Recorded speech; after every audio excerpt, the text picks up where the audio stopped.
Hey everyone, so One Piece chapter 1129 just came out, and the mystery of the Sun God was revealed. It was not a Holy Knight, it was in fact Rodo, a member of the new giant pirates who did not come along with Hadruden and his crew. Now, while I'm disappointed that it was not that Holy Knight, it is still possible that we are not in Elbaf, although I'm hoping at this point we are so that we can get the arc rolling. And there was something in this chapter that suggests that the possibility that there may be some shrinking involved is still not out of the question, although we will get to that later on in the video. So I actually really enjoyed the elaborate chase scene that we got through the Lego City in this chapter, because Oda at the start of most arcs, no matter how big or grand the arc is supposed to be, he does tend to enjoy beginning it with some more light-hearted, low-stakes sort of adventure fare. So, for example, in Punk Hazard, we begin with that whole dragon situation, you know? It's just like a silly random dragon that's not much trouble for the Straw Hats, but we get a fun scene of them, you know, traveling through the island, running into a dragon, defeating the dragon, and so on. Same with Fishman Island. On the way to Fishman Island, we encounter these deep-sea currents, the Caribou crew, the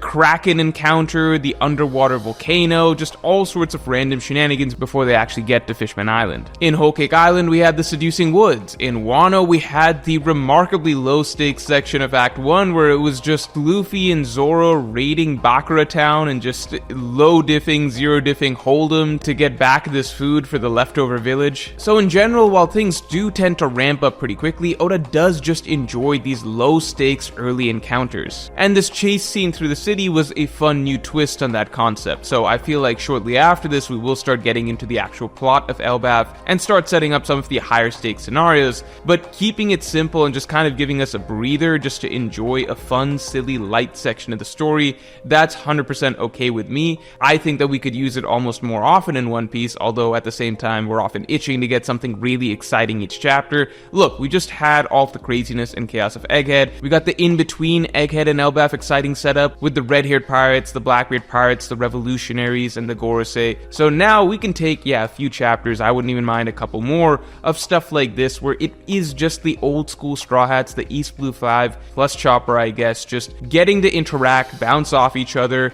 There's no crazy difficult scenario, life and death stuff going on. They can just be fun, silly, having a good time. And I do think I'm enjoying it a little bit extra at this moment in time just because it is this particular cast of characters, because this is the OG One Piece crew, you know? I love the crew in general, but I do feel like the crew has gotten a little big. I think the throwback to this old school dynamic where we just get this original core group of characters whose dynamic took so long to develop and for us to get really used to before all the other pieces started being added in, I think just getting back to that core, fundamental, foundational stone of One Piece for a little bit is much appreciated. Now, I will say that even as far as the low-stakes early arc scenarios go, this one in particular is pretty low stakes, because it turns out that Rodo is like a subordinate of Hadruden, and Hadruden is really weak.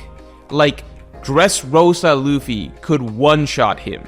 Like, Hadruden is fodder to Dressrosa Luffy, meaning that Hadruden's subordinate is basically as run-of-the-mill, average, nothing special fodder in the New World as you can possibly get. I was saying on stream, this is essentially the equivalent of like Brownbeard thinking that he has successfully captured a Yonko crew. There are many characters who underestimate the Straw Hat Pirates and seem to think that they've captured them or gotten the upper hand on them, when in reality they're nowhere close to being as strong as the Straw Hats. But I think that Rodo may genuinely take the cake right now in terms of the gap in his abilities and the Straw Hats' actual abilities, and just considering who he thinks he is in relation to that crew. Who the do you think you are? No, whoa. And the fact that these gods that the Straw Hats have been fighting so far, like the Snake God, the Crow God, the Ear God, etc., are really just normal animals that happen to be giant-sized, that basically puts them at like the same threat level of like East Blue stuff. Like, essentially it would mean that the snake that Luffy fought, it's basically like him fighting that Sea King from Chapter 1. That's it. Because there's nothing special or extraordinary about these animals, right? It's just a giant-sized pet. But because this whole situation was so easy for the Straw Hats and so low stakes, I do think it allowed for some of the Straw Hats to really feel comfortable and shine. So I really enjoyed Nami as the standout of this chapter. I love when Nami gets to show off her navigational skills in context outside of just sailing around. So for example, the Skypiea arc, while it wasn't exactly navigation, it was heavily focused on solving the map and the layout of the island, which Nami really was the one to really put it together. Similarly, on a much smaller scale, we have right here, Nami basically having to quickly analyze the layout of a full city and determine where the exit point is for the crew to get out. And then to top it off, just as a reminder of how strong Nami really is when she puts her foot down, you know, we got a couple chapters back, her basically struggling to take out the hedgehog and the cat and stuff like that, but then, as it turns out, if Nami gets serious and she's pissed off enough, well, Roto himself, a full-fledged giant of Elbaf, is complete fodder to her as soon as she actually tries, because at the end of the day, Nami is walking around with the firepower of a Yonko in her back pocket. So interestingly, that does kind of leave Usopp as still leaving much to be desired in terms of his contribution to the crew's efforts so far. He did have a somewhat impressive moment, but it still did not break through the actual wall, so it was left up to Luffy to do so. So that does make me feel like we are getting set up more and more for Usopp to really have to grow in some way in this arc, because you just look at what the Straw Hat, you know, the original crew is doing right now. The monster trio, they've been doing most of the fighting. Nami is the one who navigated them through everything, and then even though she's not primarily a warrior, she still had a huge contribution in terms of actually taking out the main boss of this whole situation, showing that she can be a proficient warrior as soon as she tries, even though that's not even her main job. And then Usopp's in an interesting spot because he's actually supposed to be primarily a warrior. His role is combat based, and yet he is the least effective of this whole group of 5. Chopper I'm not even counting because there's just times where he's just treated as mascot status and that's just the way it is. So I'm really looking at the core 5, right? And Usopp seems to be contributing the least out of all 5 of them. Even in terms of combat,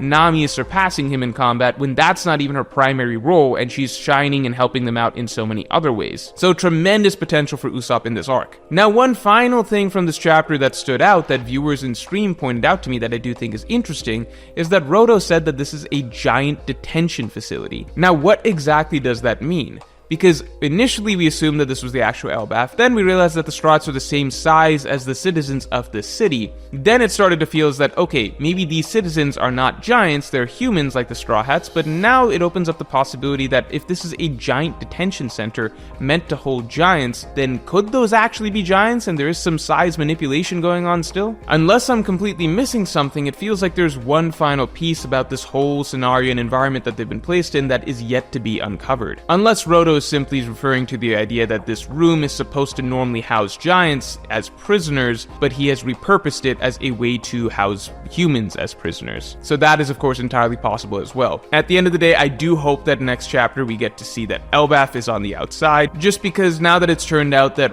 the captor that they had is someone that is remarkably uninteresting, at least to me, as an opponent and a villain, I would rather we just be at Elbaf Island already and get the arc rolling rather than spend a longer time dealing with whatever this Roto situation is. Though I am curious as to why Oda set him up in this manner and if he is set to play a bigger role in the storyline, maybe with some character development. And finally, it is time for the voice of the people, because someone from my top tier of patrons made a very good point. So Sunnyclip says, this character being a stand-in for the One Piece fandom is pretty funny and also really clever, because Luffy ends the chapter by breaking the fourth wall, LMAO. So that is a funny way to put it, which is that Roto really does speak as though he's framing everything that's happening in the context of it being a story itself. His dialogue in this chapter is very meta in that sense, and he makes a certain point, which I wholeheartedly agree with, which is that setbacks and disappointment are what lead to character development, and it's good to see Oda outright state that in the story itself, because, you know, there's a certain arc where that was severely lacking in,